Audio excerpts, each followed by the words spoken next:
Nataka waxati Kenya iyo dawladda state Jubaland weeyaan Somalia tunasimama kati ya border ya Kenya na Somalia waddanku waa nabadgelyo meereedana joogna hapo ni amani tunafanya amani pamoja wax baati kama jirto hakuna shida yoyote xagga isku xidhnaanshaha waa shaqaynta ciidamada dariska katika wenzetu wadugu zetu tunafanya kazi pamoja darawiishta Jubaland state Jubaland ciidanka nabadsuuda dalka Kenya waa shaqayn iyo xidh fiican naga dhaxaya.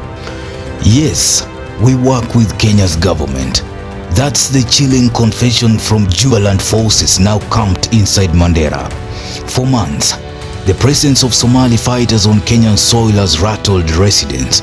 Parents can't send their children to school, leaders are raising alarm, and whispers of foreign control are spreading. The government's silence has only fueled speculation. Are these fighters being secretly protected by the government, or has Kenya quietly surrendered part of its sovereignty? Bana Rais, sikiza sisi vizuri sana. Watu ya Jubaland Malaysians wako Mandera, wako BB1, watu wamekufa kweli yake. The presence of Somali fighters in Mandera is not a rumor anymore. For over 2 months, residents have reported heavily armed Jubaland forces setting camp, even occupying BP1 primary school. The school is now closed. Peaceful coexistence in Mandera has been disrupted, and locals say the sovereignty is under siege. Mandera leaders led by Governor Mohamed Adan Khalif have been raising alarm. His warnings are direct. If Nairobi does not act, locals might be forced to take matters into their own hands. For Khalif, this isn't politics, it is survival. Children's education is interrupted. Families live in fear and foreign soldiers are roaming Kenyan land. Yet the national government's response has been baffling. Nelson Koech, who chairs the Committee on Defense, Intelligence and Foreign Relations, dismissed the matter as premature. Is a concern to the rest of the country on issues that have been raised, extremely weighty issues, and I do not want this committee to politicize extremely important and delicate security issues of what could be happening in Mandera. We will await to hear from the Ministry of Defense. Interior CS Murkomen also shrugged it off. Hakuna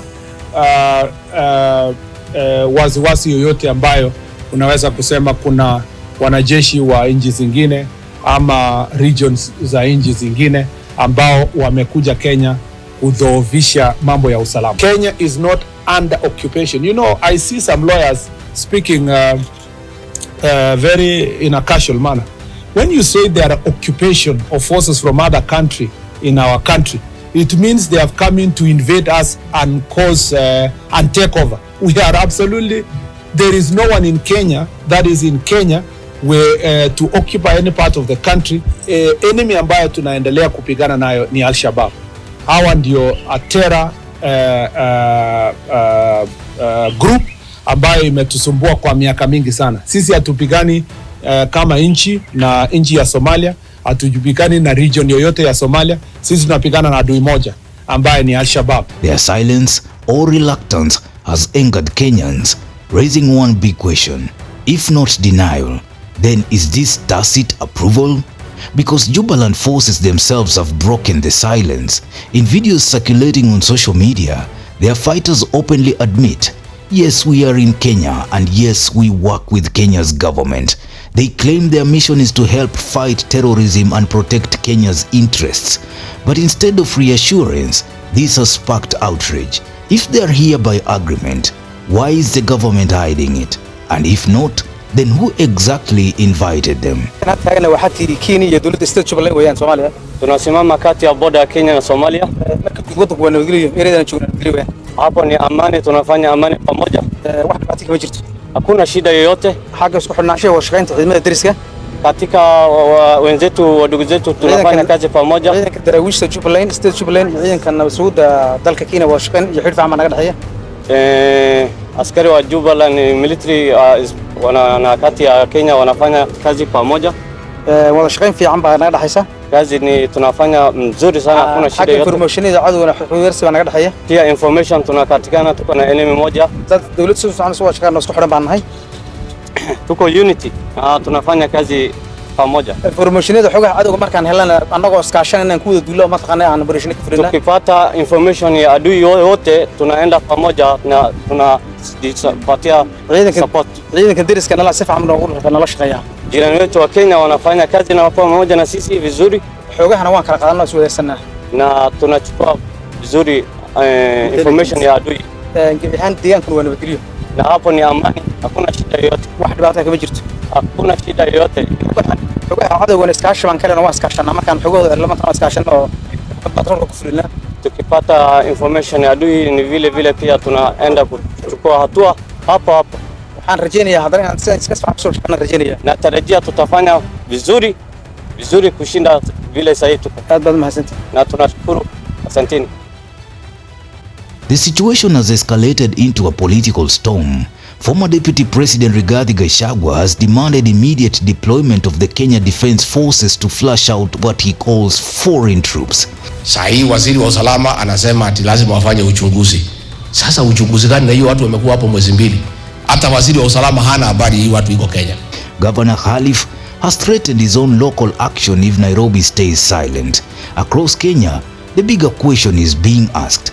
Has President William Ruto lost control of Mandera? Wewe na Bwana Ruto, you must address the issue of encroachment on our territory by the Jubaland forces from Somalia. This is a violation of our territorial integrity. Hatuwezi ruhusu jeshi kutoka nje ya nchi yetu waje hapa kutatiza watu wetu wa Mandera ama watu wa Kenya. So Murkomen, ukiwa hapa urudi Nairobi na huo ujumbe ya kwamba we want the Jubaland forces out of Mandera County and out of our country. Na hii hatusemi, hatuombi, we demand. Kuna wale watu wanaitwa Jubaland ambao wametoka kule Somali, wana terrorize watu wa Mandera, wame take over. Lakini wewe uko hapa kwa kikaa hapa Buhu, hapa Kakamega, badala ya kwenda kuangalia watu wa Mandera ndio wako na urgent need ya mambo ya insecurity. Sasa wewe unafanya kazi gani? Adding to the confusion, Jubaland Vice President Mohamed Sayid has flatly denied that his troops crossed into Kenya at all. According to him, Jubaland forces remain firmly on the Somali side. This denial muddies the waters even further. Are Kenyan leaders exaggerating, or is Jubaland covering its tracks? History only complicates the picture. Kenya has historically supported Jubaland militarily, dating back to Operation Linda Inchi in 2011 when KDF crossed into Somalia to fight Al-Shabaab. Some analysts argue Nairobi may still be backing Jubaland quietly as part of a broader regional strategy. If that's the case, then the silent isn't weakness, it is geopolitics. But silence is costly. Neither President Ruto nor the KDF has addressed the issue. No statement, no action, no clarity. And in politics, silence is never neutral. To Mandera residents, it looks like abandonment. To critics, it looks like weakness. To skeptics, it looks like secret deals. So here we are, Somali fighters openly declaring they work with Kenya's government, while Nairobi refuses to speak. Mandera is no longer just a border county, it's a front line. The question is no longer if Jubaland forces are here, but whether Kenya has lost control of its own soil.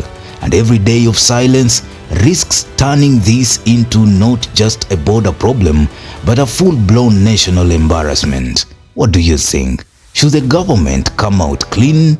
Drop your comments. Newsroom, Maisha TV, Bushabi Jr.